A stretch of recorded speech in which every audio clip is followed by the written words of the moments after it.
یہ اسکرین پہ جو آپ کو تصویر نظر آ رہی ہے یہ جاپانی مارشل آرٹ کے ماہر کوشیرو ٹانکا کی ہے۔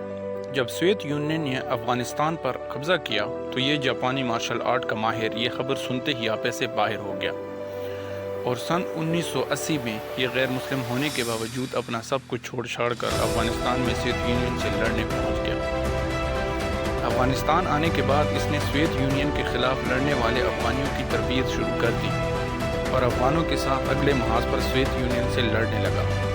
اس نے اپنی جنگی مہارت سے سوویت یونین کو جنگ کے میدان میں ناقابل تلافی نقصان پہنچایا اور سوویت یونین کا دشمن نمبر 1 قرار پایا۔ اس نے دوران لڑائی 2 روسی طیارے بھی تباہ کیے، لیکن یہ شخص اسلام قبول کیے بغیر افغانیوں کی مدد کرتا رہا اور ان کے ساتھ مل کر لڑتا رہا۔ جنگ ختم ہو گئی، سوویت یونین شکست کھا گیا، یہ اپنے گھر سدھار گیا۔